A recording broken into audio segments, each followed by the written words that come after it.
Hello everyone, myself Saleha. Today we are going to begin with the first chapter of social studies, that is Introduction to History. Why we all need history, or first let us know what is history. History is nothing but a systematic presentation of past events. Whatever events have occurred in the past, representing that in a very systematic manner. Systematic manner means according to the chronological order, means the incidents which have occurred first and then later, that is called as systematic representation or a systematic presentation.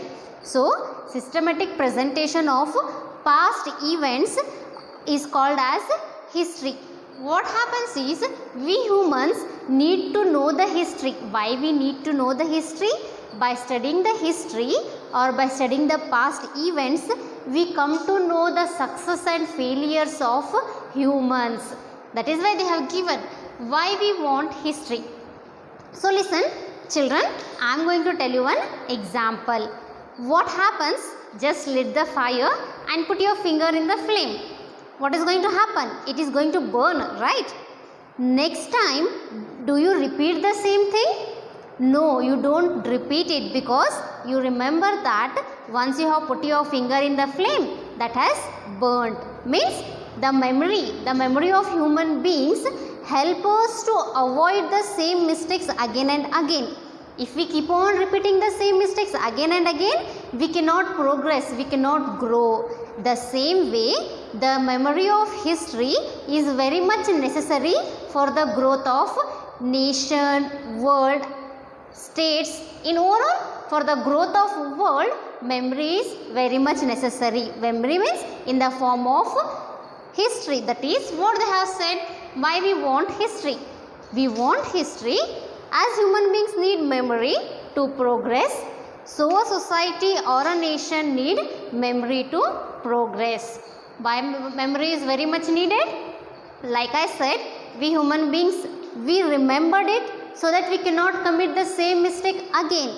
The same way here, the history is needed to understand or to take further decision depending on our ancestors have done, depending on their decisions. After taking their decisions, what were the failure things, what went wrong on their decisions. By understanding that, we can progress the nation or the world. It is inevitable, means it is unavoidable to know the history. It is unavoidable, it is very much necessary. And this was initially, or this was very firstly started by a Greek man called as Herodotus. He was the first to show the world how to construct immensely valuable history, because he is the one, he showed an idea or he presented an idea how to understand or how to store the history, and that is why Herodotus is called as the father of history. See, we studied what is history, we understood why we need history. The next thing is how we are going to get history. We are living in the present age, right? Then how we can get history? We need to know some sources, right? We should have some sources. Then what is the sources? See, historians, what they have done, whatever they have studied or whatever they have got the knowledge, they have presented it. Historians use historical evidences to be particular and authentic about history. Means by the sources we come to know when actually the events have occurred, at what time and by whom. To know all these or to study all these, we need sources. So what happens is, the sources of history or the things which we want to study from history, that has been divided into or that has been classified into two ways. One is going to be the literary sources and the other is going to be archaeological sources. What is literary sources? Sources are, speaking that literary means the written or orally conveyed information. Literary means something or the history or the information which is in the form of written or it is in the form of orally conveyed information. What happens is, literature in the form which is in the form of written can be expressed by the one who is educated or by the one who is literated. It might be in the form of stories, in the form of books and all. So, same way orally conveyed information or orally literated is what happens, it is being conveyed by the illiterate people in the form of folk songs, in the form of stories, in the form of myths, etc. The next we are going to deal with archaeological sources.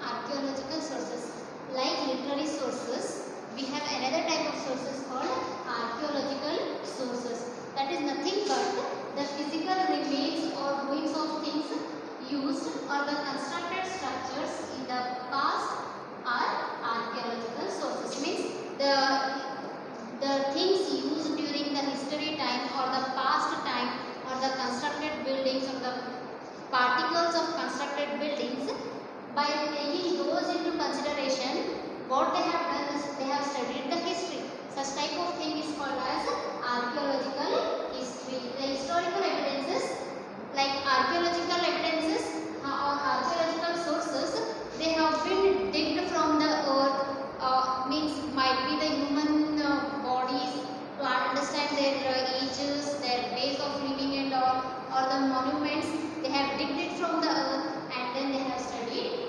And the further thing is that the examples of archaeological sources might be the coins and might be the inscriptions, monuments, pieces of pots and other artifacts. Other artifacts means might be the architecture or might be the things carved on the walls and all. They also are a kind of sources to understand the history. Next, we are going to look over India as introduced by Europeans. We Indians have one thought of perspective, while the Europeans they gave us the new way of thinking. Actually, what happened is Indians had the knowledge of history in the form of Puranas and myths from ancient times. Indians had the knowledge, of course, even they had the knowledge of history, but only in the form of Puranas and in the form of myths. Myths is nothing but any formal stories, traditional stories and all. They were doing this form of Indian history. But what happened is, this was very much different from the European model of constructing history. What Indians were doing the history was completely different from that of the Europeans, the way they were constructing the history. What happened is, by this difference, they undertook these people among Europeans who arrived to India in 16th century were Jesuit priests. Means they are the group of people, they have a society called the Society of Jesus in Paris. These people actually are the male religious people. They are called as Jesuits. What they have done is, they have introduced or they have undertook a systematic study of Indian history. Among that were Henry Chudruth, who was settled in Agra. He was the one who settled in Agra and translated Sanskrit grammar into Latin language, and it was done about 350 years ago itself. Henry Roth, who was settled in Agra, what he did is, he translated the Sanskrit grammar into Latin language around 350 years ago. Soon after that, there were many Britishers. All they came here for trade, for transformation and all. They liked the culture, and what they did is, some administration who were attracted towards Indian literature and culture, they started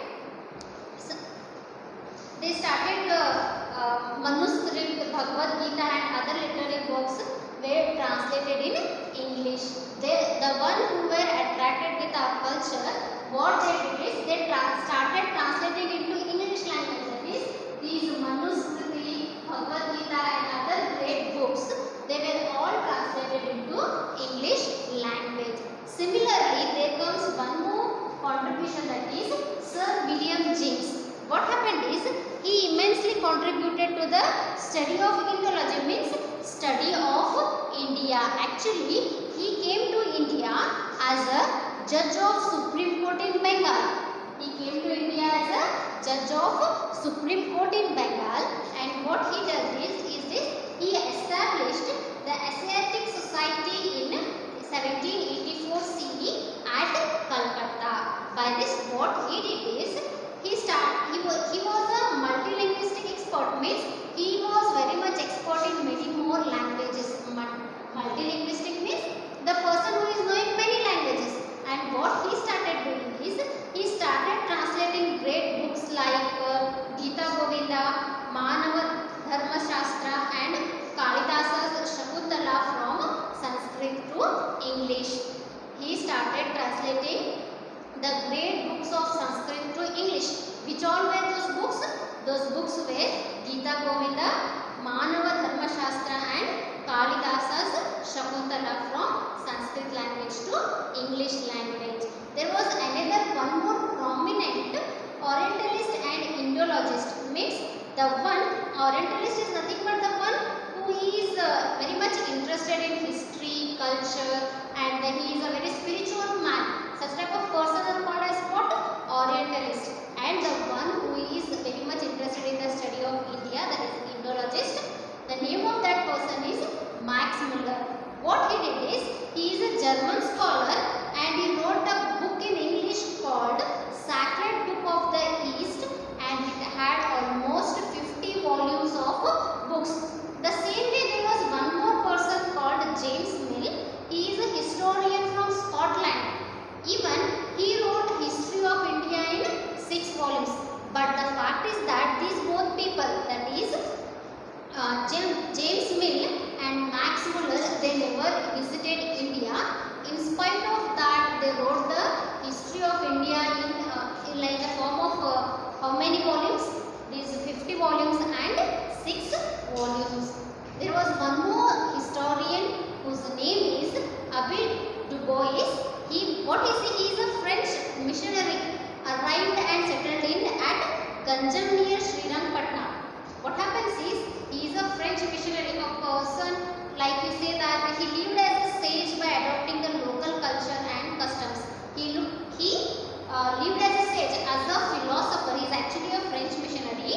Came to India, settled in Ganjam at near Srirangpatna. What he did is he was living like a philosopher, and the people who were living along with him around the areas, they called Abu Dubois as Dodswami by the local people. The local people who were living in Ganjam, that is near Srirangpatna, they started calling him Dodswami. What all he did is he started writing about Hindu manners. He started writing about the customs and the ceremonies or the rituals performed in the Hindu culture. He started writing those books. The next was he has presented Indian customs, values, thoughts, festivals, and Varnashrama systems in his work. What he has done is in his book, the book which he has written, in that book he has described about Indian culture, Indian festivals, Varnashrama systems. And then what happened is he lived for 24 years. How long for years he stayed here? He stood for 24 years. And after that he returned back to France. Apart from these, means apart from Sir William James, Max Muller, James Mill, Abbe Dubois, there were many more people who have described Indian history. Among them are Elphinstone, Coles, Brooke, Cunningham, Eliot, and Dawson have introduced the different stages of Indian history. Even these people, they also have described different stages of Indian history. Francis Buchan, Paul Glitz, Magnus, P.L. Rice, Fleet, and other European scholars have successfully recorded and preserved inscriptions, manuscripts, chronicles, testimonies, and contemporary events of the reconstruction of Karnataka history. These people, these European scholars, what they have preserved all the inscriptions,